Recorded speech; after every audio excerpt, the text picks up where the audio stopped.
പാലക്കാട് കാഞ്ഞിരപ്പുഴയിൽ വീട്ടുമുറ്റത്ത് പുലി. വാക്കോടൻ അംബികയുടെ വീട്ടുമുറ്റത്തുണ്ടായിരുന്ന വളർത്തുനായയെ പുലി ആക്രമിച്ചു. പുലിയുടെ CCTV ദൃശ്യങ്ങൾ മാതൃഭൂമി ന്യൂസിന് ലഭിച്ചു.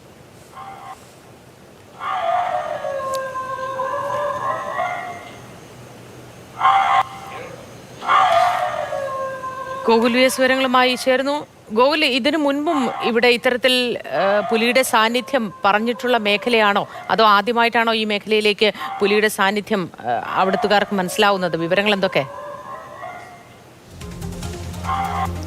ഈ കാഞ്ഞിരപ്പുഴ എന്ന് പറയുന്ന മേഖല ഇത്തരത്തിൽ പുലിയുടെ ശല്യമുള്ള സ്ഥലമാണ്. പലപ്പോഴും ഇത്തരത്തിൽ വീട്ടുമുറ്റങ്ങളിലൊക്കെ തന്നെ പുലി വരുന്ന ഒരു സ്ഥലമാണ്. അങ്ങനെയാണ് 2 ദിവസം മുൻപാണ് ഈ സംഭവം ഉണ്ടായത്. കാഞ്ഞിരപ്പുഴയിൽ വീട്ടുമുറ്റത്ത് പുലി എത്തിയത്.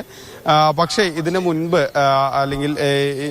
മുൻപും ഈ വീട്ടുമുറ്റങ്ങളിലോ അല്ലെങ്കിൽ ഈ പ്രദേശങ്ങളിലൊക്കെ തന്നെ പുലി എത്തുന്ന സാഹചര്യം ഉണ്ടായിട്ടുണ്ട്.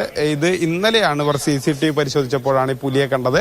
ഏകദേശം 2 ദിവസം മുൻപത്തെ ദൃശ്യമാണ്. ഇങ്ങനെ വരികയും പുലി വളർത്തുനായെ പിടിച്ചു കൊണ്ടുപോവുകയും ചെയ്തു. അവർക്ക് വളർത്തുനായ കാണാതായപ്പോഴാണ് CCTV ദൃശ്യങ്ങൾ പരിശോധിക്കാൻ തീരുമാനിച്ചത്. ഏതായാലും ഒരുപക്ഷെ അത് പരിശോധിച്ചിട്ടില്ലായിരുന്നെങ്കിൽ ആ പുലി വന്ന കാര്യം അറിയുക പോലും ഉണ്ടായിരുന്നില്ല. അപ്പോൾ അത്തരത്തിലൊരു സാഹചര്യം പലപ്പോഴും നിലനിൽക്കുന്നു. ഈ കാഞ്ഞിരപ്പുഴ പറയുന്ന മേഖല വനമേഖലയോട് ചേർന്ന് നിൽക്കുന്ന പ്രദേശമാണ്. അവിടെ ഇങ്ങനെ നിരന്തരം ആനയുടെയും പുലിയുടെയും ഒക്കെ തന്നെ ശല്യവുമുണ്ട്.